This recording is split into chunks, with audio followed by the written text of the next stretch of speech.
Hey, what's going on, everybody? Sean here, and this is Sean's Stories for March the 9th, 2022. I have something to say about, Apple Macs, but I will say that and leave that for a later portion of my Sean's Stories at the end. So stay tuned for that part. Anyways, so everything's been going just great here in the D. Things are warming up. I think spring is coming soon, even though it really is on March the 20th. Spring is going to be coming around anyhow. And Pox Tony Phil was kind of right. I don't know that we had an early spring, but you know what I'm saying. And this next weekend, on Sunday, we send our clocks forward, which is really great because then you get a lot of daylight until about 8 o'clock in the evening, which I cannot wait because the days are going to feel so long, and I love all the light and stuff like that. But really have been enjoying a lot of the sunsets lately. Michigan has some of the most beautiful sunsets, and they're really awesome, and I love it. And my specific time that I love sunsets is nautical twilight. If you are a twilight person, you know all about that. So with all that said about the time change and whatnot, I have a couple of stories here from Disney that I thought was pretty interesting. First of all, the other day they talked about many no-show guests will now be penalized for Disney Parks no-show policy. It says the park reservation system can be tricky, and they're going to be they're not charging guests a fee to access the reservation system, even if they're using it as mandated by the parks. But however, feel like the park pass this is an article that was on let's see here, somewhere on the interwebs. But anyways, it talks about they're going to start docking those people who basically are no-shows. You basically, they're like, hey, listen, we're really busy, and if you're going to book a reservation to the park, we're going to start penalizing you if indeed that you do not show up. I think this is a really brilliant idea. I think this is going to be like, hey, if you don't show up and you're going to be booking and taking up reservations, we're going to come at you and say, hey, basically we're going to penalize you. And I think that's really something wonderful. Also, let's see here. Also interesting here, and I think this is going to be something. I think they're just trying to get more subscribers, and I don't know if this is really going to help out or not. But whatever. I think it's going to be better for some people.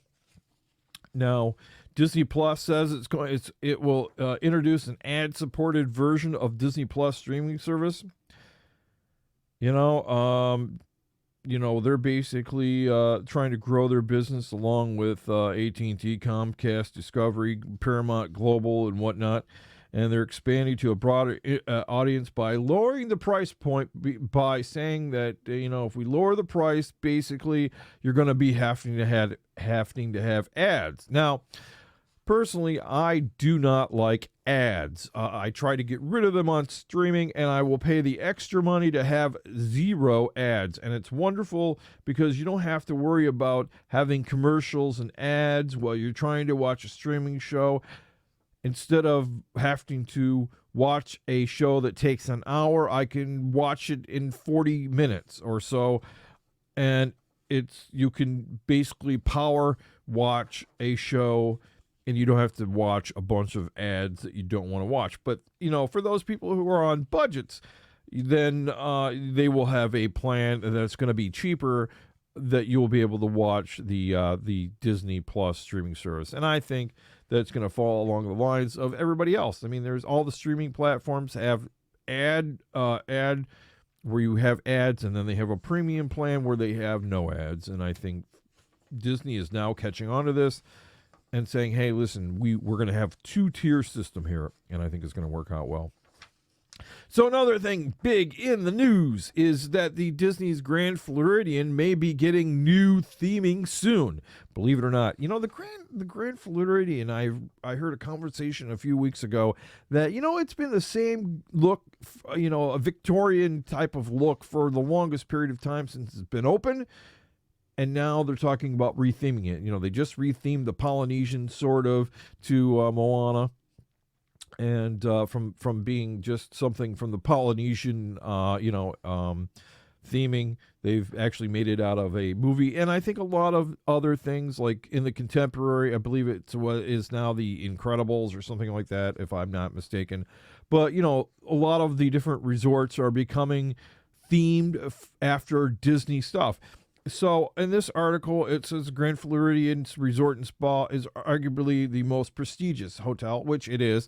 And see, that's the thing about it being a Victorian style. It just seems like it's an elegant kind of resort that you would go to, that you would pay the big dollars to go to. So if they retheme it, and it's nothing, if it isn't have that elegant feeling, I mean, are you going to still be paying the big dollars to go there? You know what I'm saying? I don't know. So they're talking about let's see here. MLC Theming is a specialty company that generally works on large scale ride theming. I don't know if they really talk about what it's going to look like. I guess that's kind of like going to be out there. But it says now it seems that the turn of the century inspired hotel may be getting a theming updates. The information comes courtesy of a recently filled construction permit that lists general construction. Somebody may be even just making this, may be just a rumor. You know what I'm saying? I think at this point in time, if they have not announced that it's going to be, then it probably is just a rumor. And I think maybe it will keep its elegant Victorian look. Anyways, so there was a big article that I picked out that was talking about types of shoes from the Disney Food Blog. Now, the Disney Food Blog, I have to say that they've had previously a lot of articles on shoes, wearing shoes in the park and what kind of shoes you should wear. It is a big ordeal. Look, you do a lot of walking in the parks, and I have to say there's a lot of different shoes you can get. One article talked about Crocs, for instance. Disney sells Crocs at the parks. I'm not a big fan of Crocs, by the way. I'm not really certain they give you the best arch support, and they're the best shoes to wear in the park. They do probably keep your feet more cooler than a regular tennis shoe. But I would say that if you're going to be walking 5 miles a day, I'm not really certain that I would be a person who would buy a pair of Crocs. Maybe that's something more for wearing around the pool area at the resort than and in your hotel room than just to give your feet a break. But they have a whole huge article about different shoes. It says, what shoes should you wear at Disney World, and our readers shared their thoughts. And a lot of these shoes are basically they talk about some of the sneakers. They have Skechers, Adidas Boosts. They have Brooks. Brooks has a lot of walking shoes that are really podiatrists have basically been talking about them being great shoes for a very long time. Nike is, all the, they have a lot of expensive running shoes from Nike that are really expensive, that are really great shoes. They don't come in a lot of wide sizes. That's another bad thing about Nikes. And then they talk about sandals like Birkenstocks, which are a really heavy duty kind of really great sandal that a lot of people wear that is really rugged, and they're even though they are expensive, they are very good for your feet, and they do have some support in these sandals. Let's see here, and then it talks about different shoes. So that's a great article. If you can find it on the internet, I say that you should go and read it. It talks about different shoes. that the readers have talked about and shared with the Disney Food blog. It basically says, the title of the story is "What Shoes Should You Wear at Disney World?" I'm not going to go over all of them or any of them at this point in time, but I'm just saying, when you go to Disney World, shoes are an important part of your your outfit that you're going to be wearing, and they probably mean a lot, especially because you're going to be walking around 5 to 6 miles a day around Walt Disney World on the parks, and you don't want to have blisters. You don't want to have sore feet. You want to go there and enjoy yourself instead of being at home back in your resort in the misery of it all. Anyhow, so let's talk about finally the last thing I wanted to talk about today, which is I may never own another Mac. So yesterday, the 8th of March, Apple did come out and they actually brought out some new devices. The iPad Air is a new one. They have some different colors on the iPhone 13, and they came out with this new 27-inch Mac called the Mac Studio, which is a combination of a new Mac, which is like it's the size of two iMac minis stacked on each other. And it also they have a brand new monitor that they're going to be having called the Studio. And basically, it's going to be all together. If you've got both of them together, it would be starting out. It would be $3,500. Now, here's the deal. I just recently in 2020 purchased a 27-inch iMac, and it was the Intel chip. Now, this new Mac Studio is going to be the new M1 chip, starting out with the M1 Max, which is a really nice chip. Now, here's my problem, though.